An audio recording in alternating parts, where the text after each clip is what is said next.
ناظرین، فرشتے اللہ تعالیٰ کی نورانی مخلوق ہیں جنہیں ان کی اصلی شکل و صورت میں دیکھنا انبیاء کرام علیہ السلام کے علاوہ کسی اور کے لیے ممکن نہیں۔ یہی وجہ ہے کہ ہمارے ارد گرد لاتعداد فرشتے اپنے کاموں میں مصروف ہیں، مگر ہمیں وہ دکھائی نہیں دیتے۔ اگر وہ انسانی شکل اختیار کر کے ہمارے سامنے آئیں تو پھر انہیں دیکھنا ممکن ہے۔ انسان کی نسبت فرشتے عظیم مخلوق ہیں اور ان میں کچھ چھوٹے اور بعض بڑے ہیں۔ ناظرین، آج کی ویڈیو میں فرشتوں کے پروں، فرشتوں کی قد و قامت، فرشتوں کی ضروریات، فرشتوں کی تعداد اور فرشتوں کی طاقت اور آخر میں فرشتوں کی موت کے بارے میں بتائیں گے۔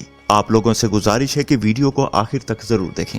سب سے پہلے فرشتوں کے پروں کے بارے میں بات کرتے ہیں۔ فرشتوں میں بعض کے 2 پر ہیں اور بعض کے 600 پر ہیں۔ قرآن مجید میں ارشاد پاک ہے کہ اللہ تعالیٰ ہی کے لیے تمام تعریفیں ہیں جو آسمان اور زمین کا پیدا کرنے والا ہے اور 2 3 4 پروں والے فرشتوں کا اپنا قاصد یعنی پیغمبر بنانے والا ہے۔ ناظرین، بعض روایت کے مطابق جبرائیل امین علیہ السلام کے 600 پر دیکھے گئے ہیں اور ہر پر نے آسمان کو گھیر رکھا تھا۔ ان کے پروں سے مختلف رنگ اور قیمتی موتی بکھر رہے تھے۔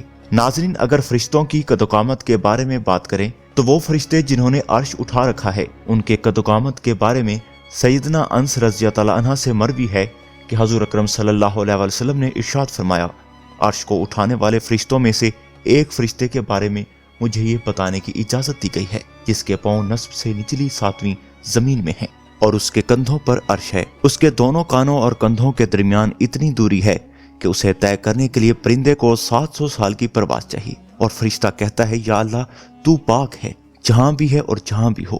ناظرین، اب بات کرتے ہیں فرشتوں کی ضروریات کے بارے میں۔ اللہ تعالیٰ نے فرشتوں میں شادی بیاہ کی حاجت نہیں رکھی، اسی طرح انہیں کھانے پینے سے بھی بے نیاز کیا۔ اس کی وضاحت قرآن مجید میں مذکور سیدنا ابراہیم علیہ السلام کے اس واقعے سے ہوتی ہے جس میں ہے کہ ابراہیم علیہ السلام کے پاس فرشتے آئے تو آپ علیہ السلام کے لیے فوراً گوشت لے کر آئے، مگر انہوں نے اسے تناول نہیں کیا۔ ناظرین، اللہ تعالیٰ نے فرشتوں کو بیماری، سستی، کاہلی، دکھ، تکلیف، تھکاوٹ اور اقتحاط سے دور رکھا ہے۔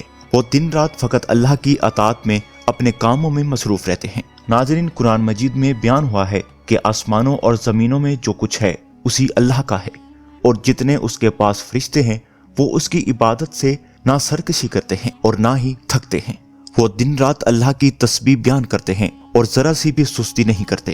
ناظرین، فرشتے تقریباً عام طور پر آسمانوں میں رہتے ہیں جو صرف اللہ کے حکم سے مختلف کاموں کے لیے زمین پر اترتے ہیں اور پھر واپس آسمان پر چلے جاتے ہیں۔ قرآن مجید میں ایک اور مقام پر خود فرشتوں کی یہ بات مذکور ہے، ہم تیرے رب کے لیے حکم کے بغیر نہیں اترتے۔ ناظرین، اب بات کرتے ہیں فرشتوں کی تعداد کے بارے میں۔ فرشتوں کی تعداد کتنی ہے اس کے بارے میں کوئی تفصیل نہیں، کیونکہ اللہ تعالیٰ کا فرمان ہے، تیرے رب کے لیے لشکروں کو اس کے سوا اور کوئی نہیں جانتا۔ بعض احادیث سے معلوم ہوتا ہے کہ فرشتوں کی تعداد بہت زیادہ ہے، بلکہ اندازہ ہوتا ہے کہ انسانوں اور جنوں سے بھی ان کی تعداد زیادہ ہے۔ سیدنا ابو ذر رضی اللہ عنہ سے مروی ہے کہ اللہ کے رسول صلی اللہ علیہ وسلم نے فرمایا، آسمانوں میں کہیں 4 انگلیاں جگہ بھی ایسی نہیں جہاں کوئی نہ کوئی فرشتہ سجدہ ریز نہ ہو۔ سیدنا عبداللہ بن مسعود رضی اللہ عنہ سے مروی ہے کہ اللہ کے رسول صلی اللہ علیہ وسلم نے ارشاد فرمایا، قیامت کے روز جہنم کو اس حال میں لایا جائے گا کہ اس کی 70 لگامیں ہوں گی اور ہر لگام کے ساتھ 70,000 فرشتے ہوں گے جو اسے کھینچ کر لا رہے ہوں گے۔ ناظرین، فرشتوں کی ایک اہم خاصیت یہ بھی ہے کہ وہ اللہ تعالیٰ کے حکم سے اپنی شکل و صورت کے علاوہ کوئی اور صورت اختیار کر سکتے ہیں۔ یہ صورت کسی ایسے انسان کی ہو سکتی ہے جسے دیکھنے والے پہچان لیں۔